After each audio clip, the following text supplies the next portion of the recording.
Hey there, guys. All right, today we are back with some more of the Great War. On to week 134.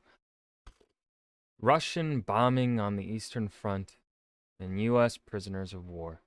Before we dive in, make sure you go and check out the links in the description box below. I would love to be joined the Discord and follow me over at Twitch. Okay, U.S. prisoners of war. Who captured them? Well, it have to be Germany. Where are they fighting? Or are the U-boats capturing? No, U-boats don't have the room to capture prisoners. Submarines are very tiny and compact. I would never want to live on one. Anyways, let's dive in. Relations between the United States, who are neutral, and Germany had seriously deteriorated over the past couple of weeks since Germany reintroduced unrestricted submarine warfare, whereby even neutral shipping could be sunk without warning. And those relations take another hit this week as Germany detains American citizens as prisoners of war. Citizens? Okay, that's a bit fucked up, dude.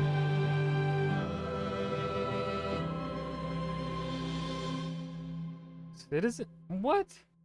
I'm Indy Nidell. Welcome to the Great War. Last week, the action on the Libyan front finally ended, and the Macedonian front came to life after the winter, with the British realizing that the Bulgarian defenses were formidable. Some big news also was the United States severing diplomatic relations with Germany and drawing one step closer to joining the war. And that crisis continued to develop. After the U.S. broke off diplomatic relations, American ambassador to Berlin, James Gerard, had requested his passport to leave the country. That was back on the 5th. Now, dispatches from the U.S. had arrived in Berlin via London, which misled the German government into thinking that their ambassador to the States, Count von Bernstorff, had been detained by the American government, along with German ships in American ports and their crews. So Gerard and a bunch of Americans in Germany, like newspaper correspondents, were... Well, to be fair, I mean, if the U.S. were to detain German ships, feel like they wouldn't be in the wrong to do so. But of course, the diplomat is supposed to be immune. Were themselves detained, and they remain so this week. There had, in fact, been no such seizures of ships or anything in the States, and the only restrictions on the German crews were those of immigration laws. And detaining Gerard was actually an act of war.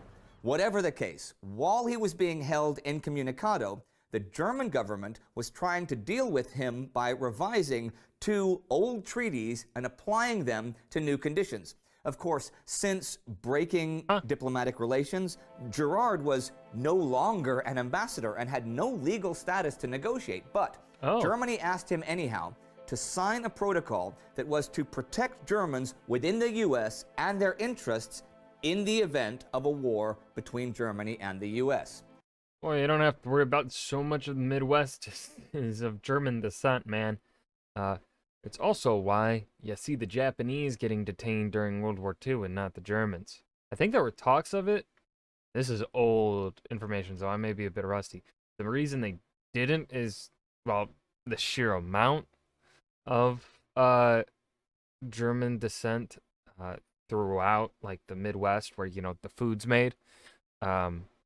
And also racism, mainly racism. It was mainly because you can't really tell too easily a German from like a Brit, or a French person. You know, you can't really tell the difference that easily. Whereas Japanese people, yeah. I wonder how many, because America is so stupid and racist. I wonder what the proportion of like Chinese immigrants and Chinese descendants were put into the internment camps in World War II because Americans thought they looked like Japanese. Germans in the United States and Americans in Germany were to be allowed to live their lives and conduct their business unmolested, or were to be free to leave with their property.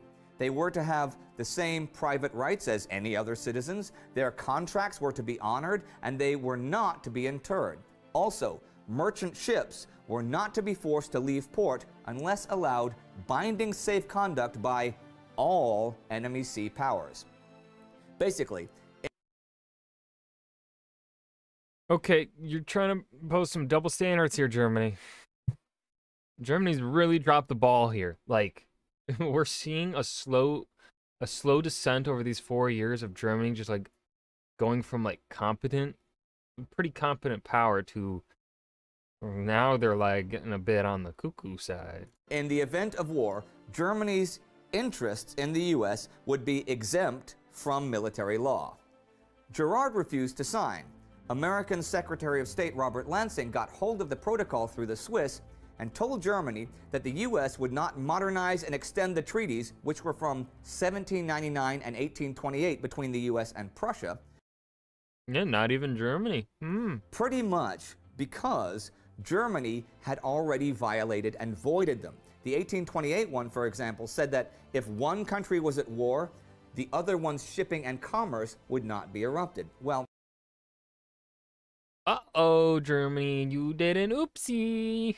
unrestricted submarine warfare threw that right out the window. Lansing said he believed those treaties had been abrogated by Germany. But think about what that means. Without those treaties, German vessels in American harbors would be immediately seized by the American government should war break out. So Germany had basically destroyed the protection they would have otherwise received. I love historical irony.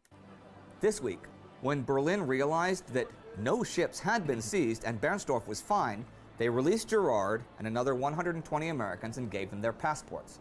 The German government said Gerard's detention was an error made by minor officials. Thing is, they had not released the Yarrowdale passengers. These were a number of Americans who had been taken from ships sunk by the German raider Möwe and taken to Germany aboard the captured British steamer Yarrowdale, right? They were being held as prisoners of war because they had taken pay and served aboard armed enemy vessels. The story of the Great War says, Germany disclosed for the first time that they were treating armed merchantmen as ships of war and regarded neutral seamen found on such vessels as combatants. The German raider had captured altogether 103 subjects of neutral states. They were not imprisoned because they had committed hostile acts. They were penalized for being on enemy vessels. The U.S. government said this was all BS, and they shouldn't be prisoners of war without committing hostile acts. But Germany did not free them. German Foreign Minister Arthur Zimmermann said, they will be released just as soon as we learn the fate of German crews in American ports. Germany, you are really fucking things up here, man.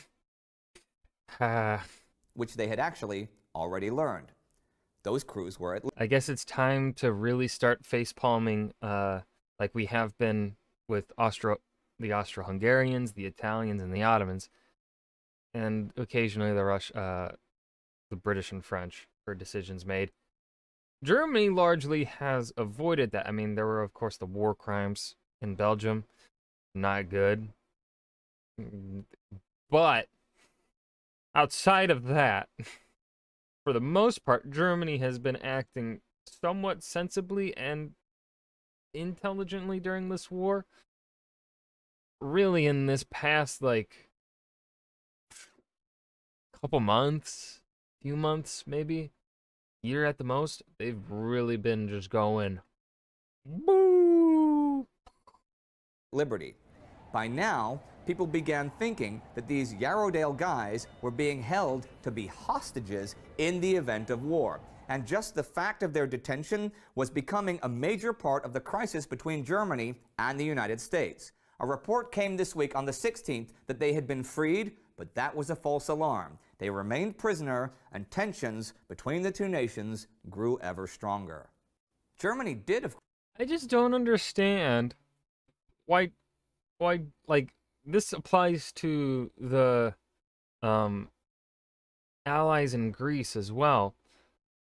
Why are you doing things to aggravate a still neutral nation? Like the unrestricted submarine warfare, I I'm gonna be honest, I don't entirely disagree with it. It sucks that merchant liners and passenger cruise ships are going to be sunk, but Germany is also has kept it rather reasonable in the it's like in a zone around the British Isles. It is not like out at the in the Atlantic. No, it's if you go within a certain radius in a certain zone within the British Isles, you will be sunk. This is war. That it's kind of on the merchant liners and the passenger cruise ships to be going there at that, like, even if unrestricted submarine warfare wasn't a fucking thing, if I were being told, hey, you want to go on a cruise ship towards Britain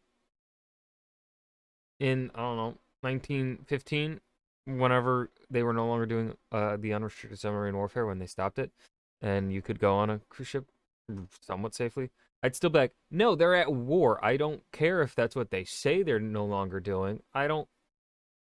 No, like, even if they're at war and they're not sinking any ships that they see, I'm still not gonna go.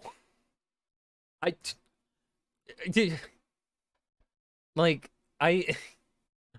can't necessarily, like, I can't bring myself to be like, the unrestricted submarine warfare was stupid. Not really. Now, it wasn't as effective as the Germans wanted to be, and it was largely ineffective, which is the problem with it, because, like, the amount of shipping that was going on between the US and Britain was so fucking high. Like, to really have a noticeable dent, you needed to really sink a lot, and because of the ever advancement of technology and strategy with warfare on the seas, you know, quickly there were solutions to submarines that stopped them from really being able to disrupt the convoys and stuff. But anyways, like, yeah, I'm gonna be honest, because also pretty much all those Americans going on those cruise ships probably white, stupid white people. It is a white thing to fucking hop on a cruise ship during the middle of a fucking war. Anyway, yeah, like, but back to the original starting point of this tangent here. Why, Germany, why the fuck are you detaining American, like, you...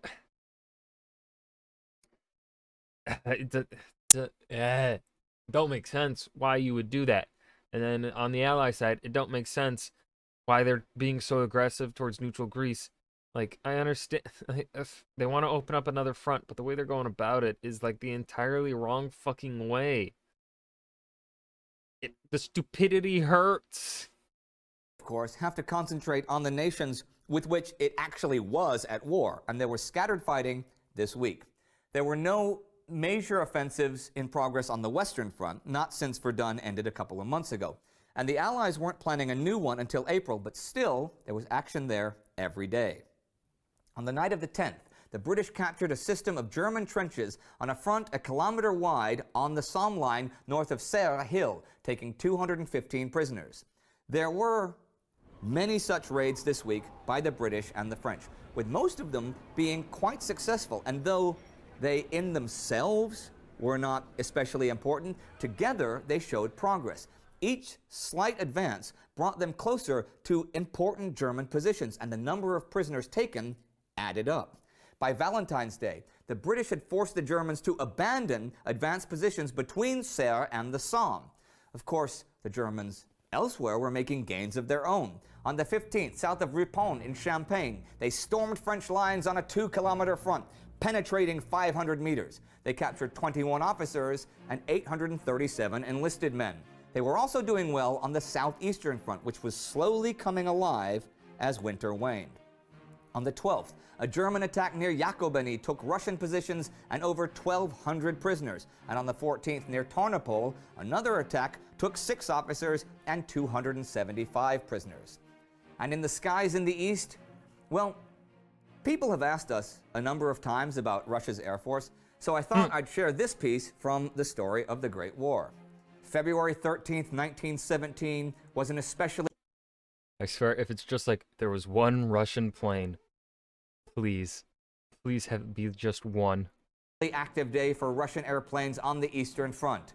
They dropped bombs on the Poversk railway station east of Kovel and on the depots north of the Poversk station. Bombs were dropped at Rodenroyth, east of Riga, on the little town of Lihimov in the vicinity of Friedrichstadt on Valaika, the village of Sviatica, north of Vigonov Lake, south of Kiselin, on Radzivilov, and in the region south of Brody. All these attacks may have produced prisoners and casualties, but they didn't change the overall picture of the war. But on one front, that was pretty close to happening. The Mesopotamian front, where General Sir Stanley Maud's men were nearing Kut al-Amara, where a British army had surrendered to the Ottomans last spring. His re-equipped... That was only last spring? It feels like it was in 1915. Goddamn. Retrained... Well, the siege did start in 1915, didn't it? Reorganized forces had been on the move up the Tigris since December and made great progress this week, driving the enemy from the right bank of the Tigris and taking nearly 2,000 prisoners. This was a major step toward victory, but the Ottomans still held strong defensive positions at Saniyat. And here are some notes to end the week. On the 14th, the British government told the Japanese government they would support Japanese claims on German territory in Asia and the Pacific north of the equator if Japan will support British claims south of it. On the 15th, the British government took over all British coal mines for the duration of the war.